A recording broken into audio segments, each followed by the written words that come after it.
All right, guys, this is it. The last lesson that I'm going to be filming for your 6th grade history class.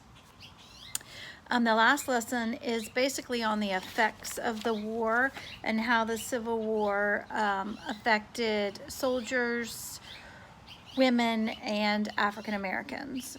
Let's start with the soldiers. Soldiers' life was not easy.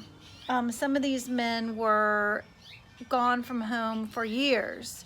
They saw their buddies killed.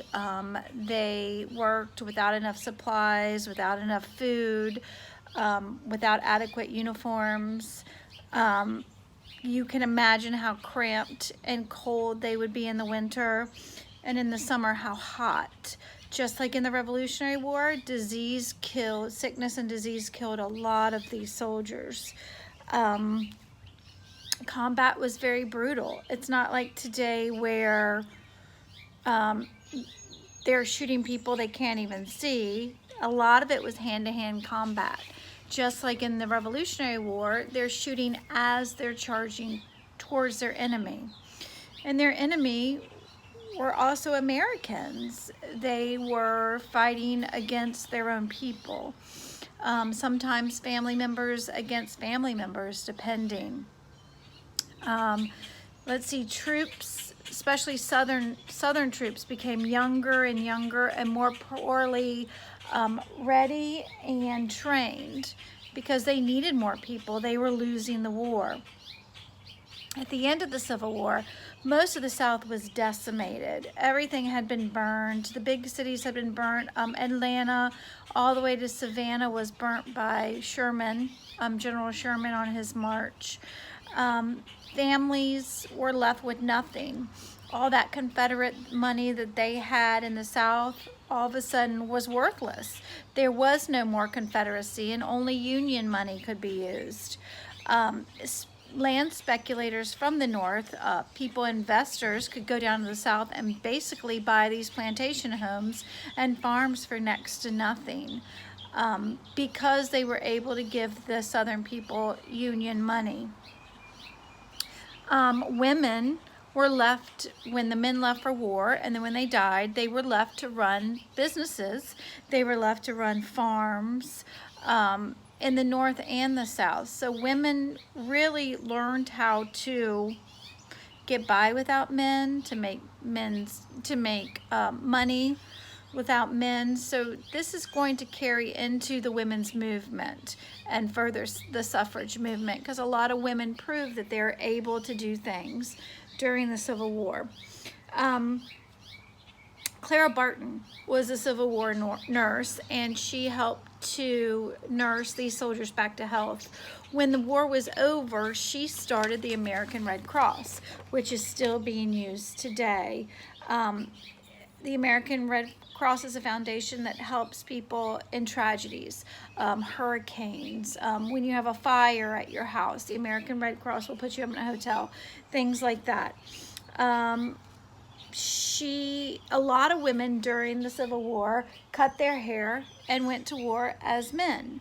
There are a lot of stories about women, fighting on the front lines that were dressed as men. Let's see, African Americans. African Americans fought on both sides of the line. They fought on the Union side.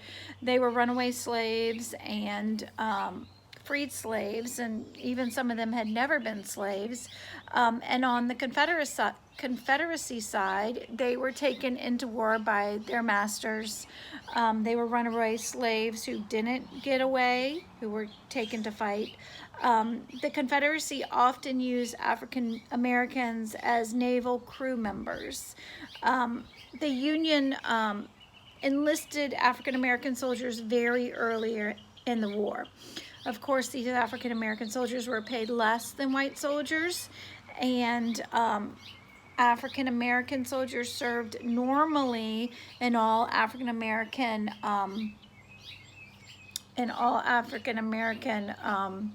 units, but they were commanded by white officers. An interesting story is a man by the name of Robert Smalls. Robert Smalls was born a slave in Beaufort, South Carolina, which is not far away from Charleston. His grandparents were slaves on the plantation. His parents were slaves. And he, when he was about 12, he was sent to Charleston to work. And it was common for slaveholders to hire out their slaves. The money Robert made went back to his owner, Mr. McKee.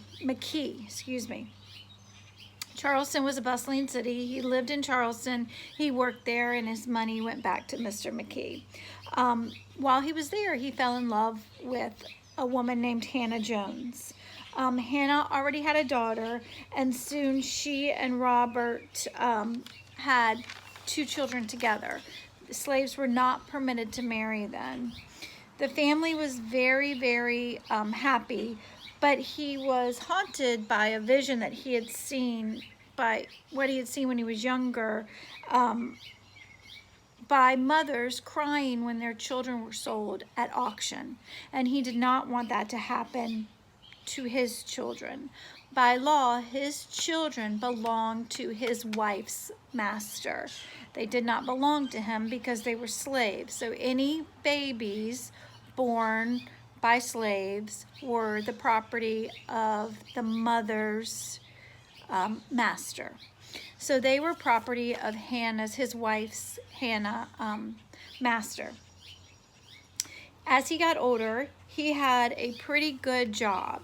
He helped on a ship called the Planter in Charleston. Well, his master really trusted him, so Robert Smalls would be on the ship at night and kind of guarding it.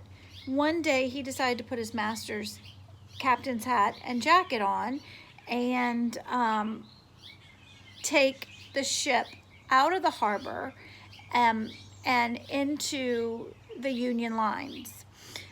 This was not a good plan in a couple of ways. Number one, the Union soldiers, when they see a Confederate ship coming at them, might fire at them.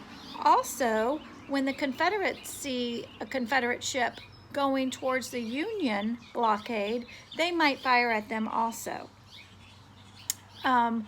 Robert loaded his children, his wife, and tons of slaves that wanted their freedom on the Planter, and he drove that ship as fast as he could out of Charleston Harbor. They were bombarded by cannon fire from the south, but the Planter went too quickly, and as soon as it reached the protection of the Northern Fleet, they were all free, except they weren't slaves anymore. Robert, his family, and the crew were free. He became an instant hero. The ship was loaded with ammunition that the Confederates were going to use for the Confederacy, so all this ammunition was turned over to the Union armies. Newspapers celebrated this mission, and Robert met President Lincoln. Northern commanders, impressed with Robert's skill, hired him to run a secret naval mission. The Civil War would go on for 3 more years, but slavery would be outlawed after the war. Now, an interesting story, because when the war was over, the Confederate money was no good, and people were decimated in the South. They had nothing. Robert was able to go back to Beaufort, South Carolina, and buy the plantation that he was a slave on. By this time, Mr. McKee had died, but Mrs. McKee was still alive, and she was probably around 80. Robert Smalls was such a great guy that he let Mrs. McKee live out her life on the plantation that he now owned until she passed away. And then he took it over as his own.